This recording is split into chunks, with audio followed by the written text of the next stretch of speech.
October 2015, CIA Headquarters, Virginia. John Brennan receives a call from an unknown number. The caller seems to be a child who tells John that he has hacked into all of the CIA's systems. This call would have been considered a prank if it was made to an ordinary person, but John Brennan was the director of the CIA, the most powerful intelligence agency in the world at that time. Getting his phone number was a big deal, let alone calling him. This is the story of two kids who managed to hack the entire CIA system and humiliated the superpower that is America. Who were these kids? And why and how did they pull off this incredible feat? Let's find out.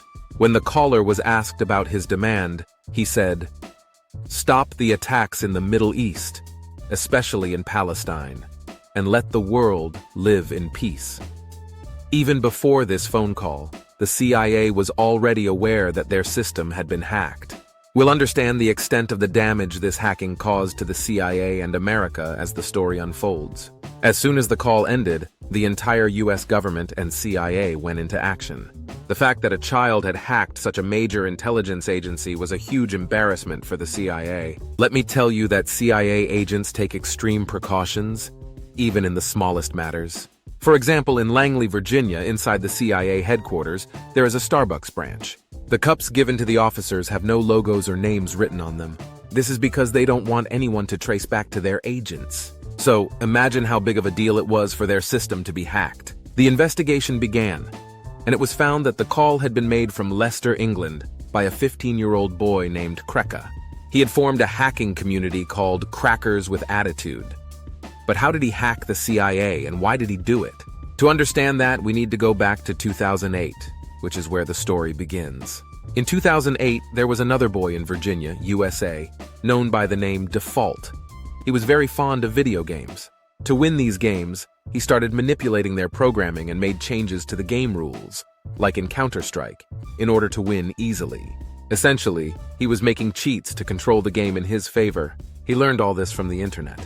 Default was inspired by a famous hacking group called Anonymous, which had gained massive attention by hacking big websites and posting messages to raise awareness on different issues. Seeing their actions, Default wanted to try his hand at hacking as well. He started by hacking small websites but eventually wanted to do something bigger. So he joined a hacking group called AnonSec, which had previously been involved in political hacking. AnonSec used botnets, a network of infected computers controlled remotely, to spread viruses and take over computers. Through this botnet, Default gained access to a computer from a Canadian medical college. He dug into the financial records and deleted them, which caused a disruption in the system. This was Default's first successful hack, which he did just for fun.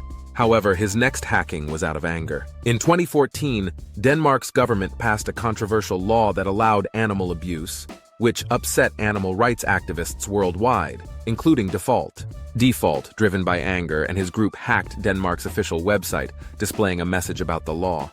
They also used the botnet to attack and shut down websites in support of this law.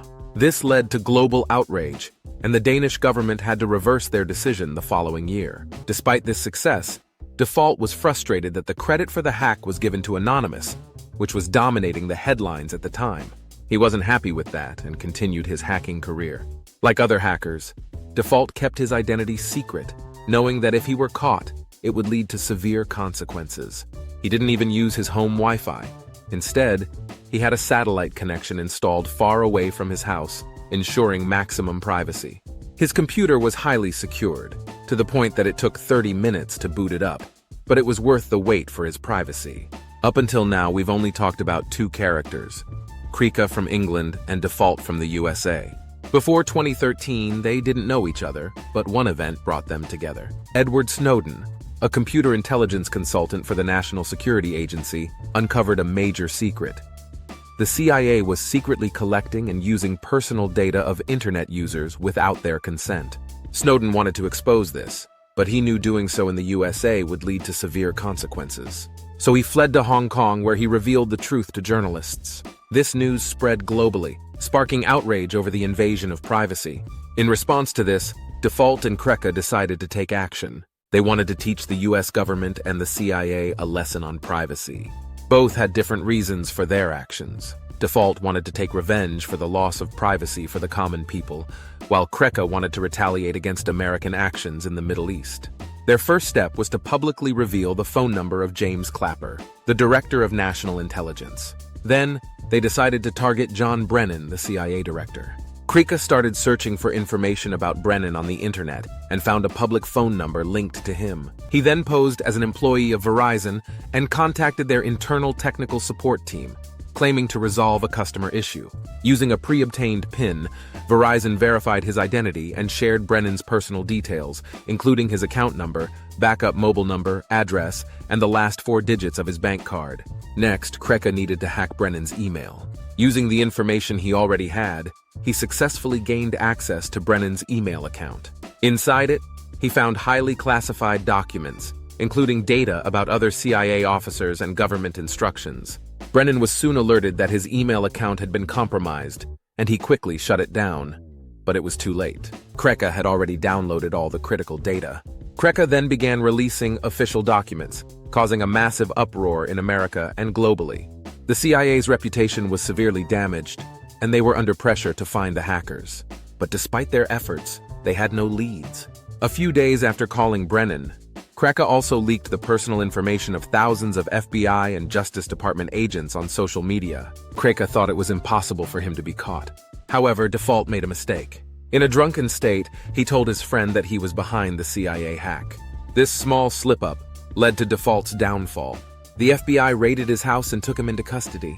During the investigation, Kreka's name came up and he was arrested with the help of British police. Kreka's real name was Ken Gamble, and Default's real name was Justin Gray Lieberman. Due to their young ages, Kreka received a 2-year sentence, while Default, who was more directly involved in the CIA hack, was sentenced to 5 years.